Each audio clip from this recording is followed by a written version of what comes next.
ఒక్కొక్కరికి ఒక్కో టాస్క్ ఉంటుంది. ఒకరు సక్సెస్ కావడానికి కష్టపడతారు, అందుకు వ్యూహాలు అమలు చేస్తారు. ఒకరి దగ్గర పనిచేసి సక్సెస్ పాఠాలు నేర్చుకుంటారు. సమాజంలో ఉన్న గొప్ప వ్యక్తులను ఆదర్శంగా తీసుకుంటారు. వీటన్నింటికీ మూలం ధనం. ధనం మూలం ఇదం జగత్. కూటి కోసం కోటి విద్యలన్నారు. ధనం కోసం చేసే ఫీట్లు మనందరినీ ఆశ్చర్యానికి గురి చేస్తాయి. ప్రతి పనికి ఒక ధర చెల్లించాల్సి ఉంటుంది, అంటే మూల్యం. ప్రపంచంలో తీవ్రవాదానికి ఎల్లలు లేకుండా చేసింది పొరుగు దేశం పాకిస్తాన్. తీవ్రవాదం ఉంటేనే తాము బతకగలమని ఆ దేశ విధాన పాలకులు ఒక రాజ్యాంగం రచించారు. ఆ రాజ్యాంగం ప్రకారం తన పని తాను చేసుకుపోతోంది. దేశానికి చమురు అంటే డబ్బు తీవ్రవాదాన్ని పెంచి పోషిస్తేనే వస్తోందని ఆ దేశానికి తెలిసినంతగా మరెవ్వరికీ తెలియదంటే ఎంత మాత్రం ఆశ్చర్యం కాదు. ఉపాధి పలు విధములని మనం చెప్పుకుంటుంటాం. పాకిస్తాన్ యువతకు, మరీ ముఖ్యంగా అక్కడి మదర్సాల్లో ఉపాధి కోసం చూస్తున్న యువతను టార్గెట్ చేసి వారికి భారతదేశం పట్ల శత్రుత్వ భావనను పెంచి పోషించి పైసలు ఎరవేసి మురికి కూపోల్లోకి దించుతోంది పాకిస్తాన్.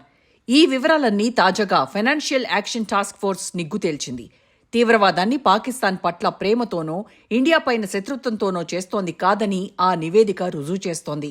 కేవలం ఈ దందా అంతా డబ్బు కోసమేనని క్లారిటీ ఇచ్చింది. అన్ని రకాల ఉపాధి మాదిరిగానే తీవ్రవాదం కూడా ఒకటని స్పష్టత ఇచ్చింది. బతికినంతకాలం జల్సా, రాజభోగాలు, పోతే కుటుంబ సభ్యులకు పదో పరకో.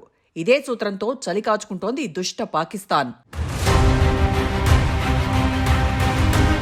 Money money money.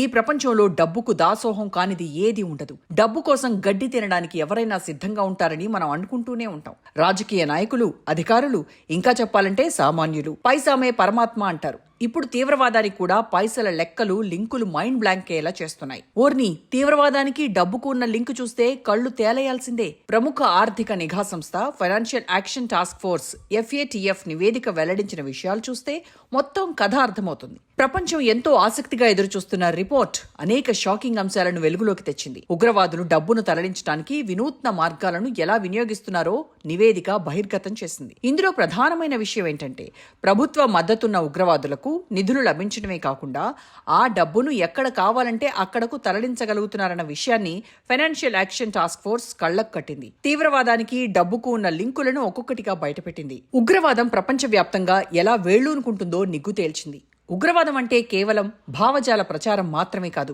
Target fix చేసి చేతులు దులుపుకోవడం ఎంతమాత్రం కాదు. ఓవరాల్ గా తీవ్రవాదం మనీ మ్యాటర్స్ అత్యంత కీలకమైన అంశంగా పరిశోధనలో తేలింది. డబ్బు చుట్టూ మాత్రమే తీవ్రవాదం తిరుగుతోంది.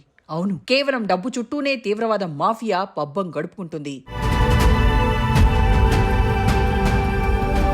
Financial action task force FATF 1987లో G7 దేశాలు, యూరోపియన్ కమిషన్, మరో 8 దేశాలు కలిపి ఏర్పాటు చేసిన సంస్థ. ఇది ఉగ్రవాదులకు నిధులు, సామూహిక విధ్వంసం, ఆయుధాల విస్తరణకు నిధులు అందించే వ్యవస్థలపై ఫైట్ చేస్తుంది. కేవలం ఇది నైతికతతో ముడిపడలేదు, కానీ ఉగ్రవాద నిధులలో హ్యూమన్ ట్రాఫికింగ్, మాదక ద్రవ్యాల అక్రమ రవాణాతో సహా అనేక రకాల నేరాలుంటాయి. ఇవన్నీ కూడా అంతర్జాతీయ బ్యాంకింగ్ వ్యవస్థను ప్రతి దేశానికి హాని కలిగించేలా ప్రభావితం చూపుతాయి. FATF సందర్భానుసారం ఆయా దేశాలు వ్యవహరిస్తున్న తీరును సమీక్షిస్తుంది. ఇందులో ఇండియా 2010లో చేరింది. 2024లో ఈ సంస్థ ఇండియా వ్యవహరిస్తున్న తీరు, ఆర్థిక స్థిరత్వం, నిజాయితీకి కితాబిచ్చింది. మనం చెప్తున్న మాటలకు ఆచరణకు ఉన్న సంబంధాన్ని రివ్యూ చేసి అద్భుతం అంటూ నివేదికలో కొనియాడింది. అయితే ఉగ్రవాద నిధుల కోసం లాభాపేక్ష లేని NGOలను ఉపయోగించకుండా చేయాలని హెచ్చరించింది. రిపోర్ట్ ఆధారంగా అనేక NGOలపై ప్రభుత్వం చర్యలు తీసుకుంది. దీంతో అనేక సంస్థలు మూతపడ్డాయి. ఇలా చేయడం అప్రజాస్వామికమని అనేక మంది వాదించినా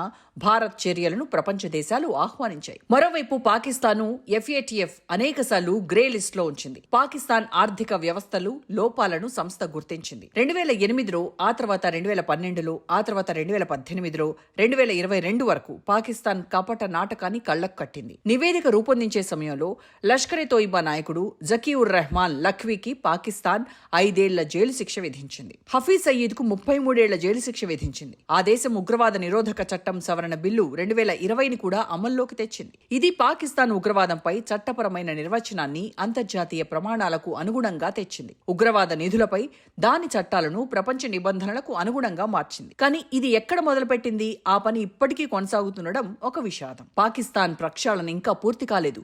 పూర్తి చేసే ఉద్దేశం పాకిస్తాన్ పాలకులకు ఎంతమాత్రం లేదు, సైన్యానికి లేదు. ఇదంతా కపట నాటకం. అమెరికా సైతం దీన్నో బూచిగా చూపించి పాకిస్తాన్ను ఆడమన్నట్టు ఆడేలా వ్యవహరించేందుకు ఉపయోగించుకుంటోంది. పాకిస్తాన్ తీవ్రవాదంపై పోరాటం అన్నది ఒక బ్రహ్మ పదార్థమని నివేదిక తేల్చి చెప్పింది.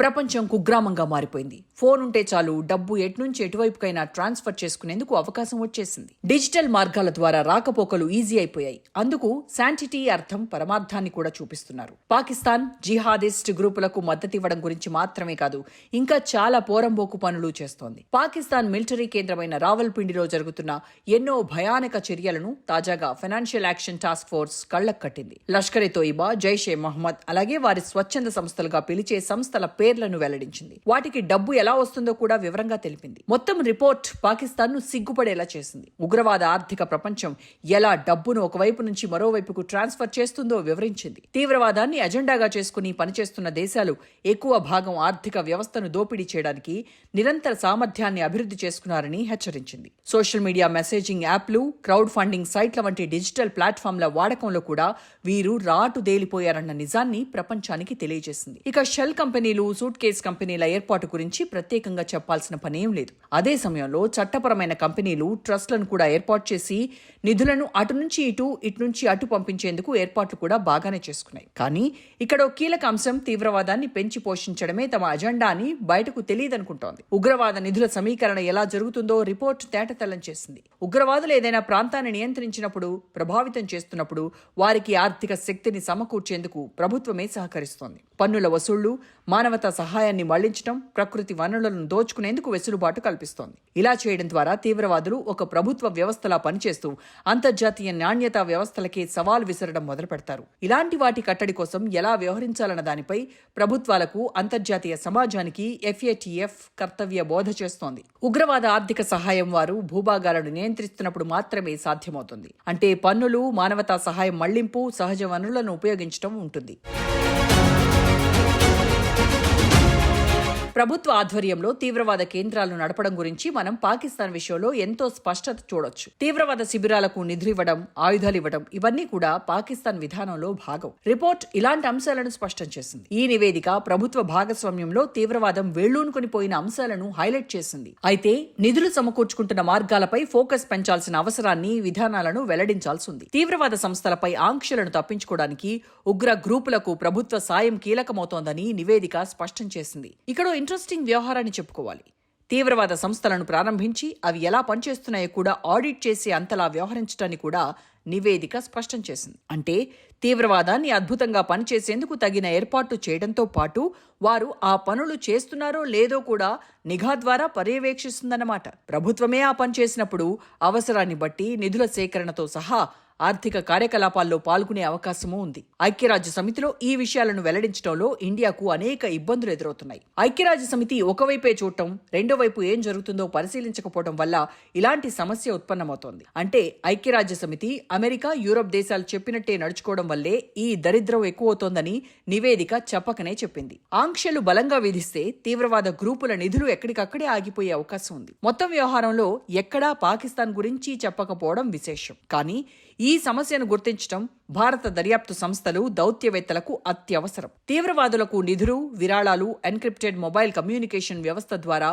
డబ్బును, ఇతర ఆస్తులను అందిస్తున్నట్టు నివేదిక తెలిపింది. సంక్షిప్తంగా తీవ్రవాద వ్యతిరేక వ్యవస్థల దృష్టిలో పాకిస్తాన్ చేస్తున్న వికృత చేష్టలు ప్రపంచానికి తెలియకుండా తీసుకోవాల్సిన అన్ని జాగ్రత్తలు తీసుకున్నారు. సురక్షిత కమ్యూనికేషన్ పరికరాలు, సాఫ్ట్వేర్, సైబర్ భద్రతా చర్యల్లో పెరిగిన పెట్టుబడితో సాంకేతికత, కమ్యూనికేషన్లపై వారు దృష్టి సారించారు. పహల్గాం దాడి సందర్భంగా కమ్యూనికేషన్ గేర్ అల్ట్రా సెట్లను వినియోగించారు. ట్రేస్ చేయడానికి వీల్లేని విధంగా రేడియో తరంగాలతో వ్యవహారం కానిచ్చేశారు. ఇక తీవ్రవాద సంస్థలకు డబ్బు తరలింపు ఎలా జరుగుతుందో తెలిస్తే విస్తుపోక మానరు. సంస్థ పరిశీలనలో భయానక అంశం వెలుగు చూసింది. ఇస్లామిక్ స్టేట్, అల్ ఖైదా వంటి నెట్వర్క్స్ సంస్థలు నిధుల తరలింపు కోసం ప్రాంతీయ సంస్థలపై ఆధారపడతాయి. ఇందులో AQIS, భారత ఉపఖండంలోని అల్ ఖైదా కూడా ఉంది. ఆపరేషన్ సింధూర్ తర్వాత భారతదేశంలోని అన్ని ముస్లింలను జిహాద్ ప్రారంభించమని పిలుపునిచ్చింది. కుట్ర చేసింది పాకిస్తాన్, కానీ ఇండియాపై యుద్ధం చేయాలని పిలుపునిచ్చింది ఉపఖండం అల్ ఖైదా గ్రూప్. ఇది చాలా విడ్డూరం. ఈ తీవ్రవాద సంస్థ చివరగా 2022లో బంగ్లాదేశ్ గ్రూపులతో కలిసి అసోం నుండి పనిచేస్తున్నట్టు సమాచారం. 3 అంతర్జాతీయ సరిహద్దుల్లో నెట్వర్కింగ్ ఏర్పాటు చేసుకుందని తెలుస్తోంది. మక్తబ్ అల్ సిద్దిక్ వంటి ఇస్లామిక్ స్టేట్ కార్యాలయాలు ఇండియాకు వ్యతిరేకంగా పనిచేస్తున్నాయి. హవాలా లావాదేవీల ద్వారా ఇండియా, బంగ్లాదేశ్ నుండి నిధులను తరలిస్తున్నాయి. హవాలా కేటుగాళ్లు గతంలోలా ఇప్పుడు నోట్ల కట్టలపై ఆధారపడటం లేదు.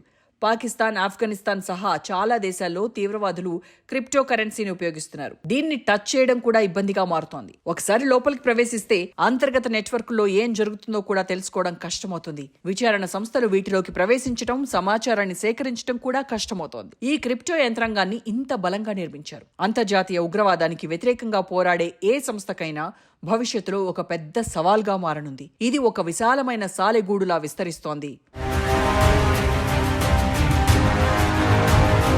టెర్రర్ కోసం టెక్నో పార్కులు ఏర్పాటు చేసుకుంటున్నారంటే ప్రభుత్వాల మద్దతు ఎంతలా ఉందో అర్థం చేసుకోవచ్చు. పైన పేర్కొన్నవే కాకుండా కొన్ని అసాధారణ లక్షణాలు ఫైనాన్షియల్ యాక్షన్ టాస్క్ ఫోర్స్ గుర్తించింది. ఉగ్రవాదులు ఇప్పుడు జూమ్ లేదా యూట్యూబ్ వంటి సోషల్ మీడియా ప్లాట్ఫామ్ల ద్వారా డబ్బు ఆర్జనపై కూడా దృష్టి సారించారు.